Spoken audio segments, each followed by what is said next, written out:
Hey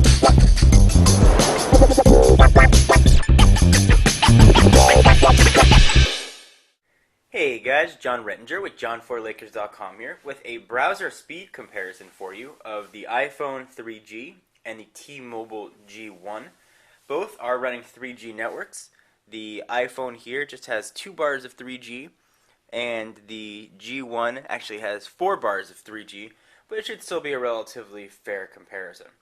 So I'm going to go ahead and load up John4Lakers.com here. We'll check network speed and rendering. So without any further ado, let's go ahead and get this started. We'll start them both at the same time. There's John4Lakers. I'll release my finger. Alright. And we are off.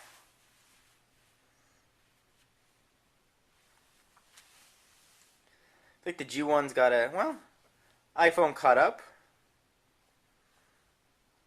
G1's loaded the header and the iPhone has loaded the context of the page. Looks to be neck and neck, actually.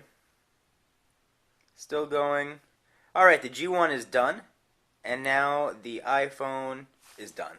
So just a little bit behind, not far. I did hit the G1 just a second before the iPhone, so they was relatively close.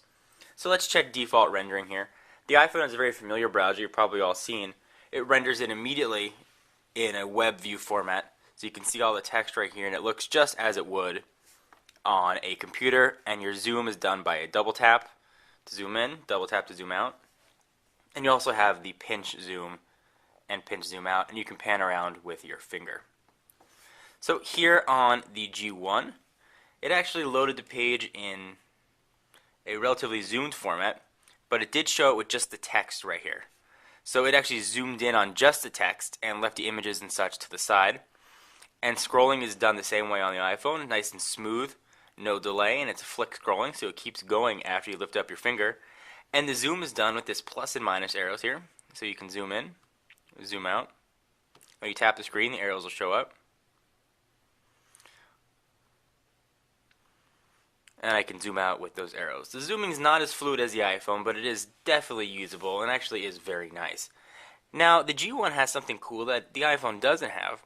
In the bottom right-hand corner here, you have these little arrows, and if you click those arrows, you get a little window. Oops, sorry, I'm looking at an angle here. I didn't quite click it. There we go. You get a little window right here, and you can move that. It's like a little magnifying glass. You move it anywhere you want. Let's move it over those bars. And when you let go, it zooms in right on that area. It actually is very cool, and it's not so much of a gimmick. I actually found myself using it. So very impressive. Nice little feature that Google has added there. Also one cool feature that is on the G1. Let me go ahead and show you guys. It actually has windows, similar to what's on Chrome. So you can have different windows open at the same time, and you can go back and forth. The iPhone has a tabbed interface, or actually a multiple window interface as well. You can scroll back and forth through new windows. Hit new page, hit the window button, oops, hit the window button, and you can go back and forth, kind of viewing one page at a time.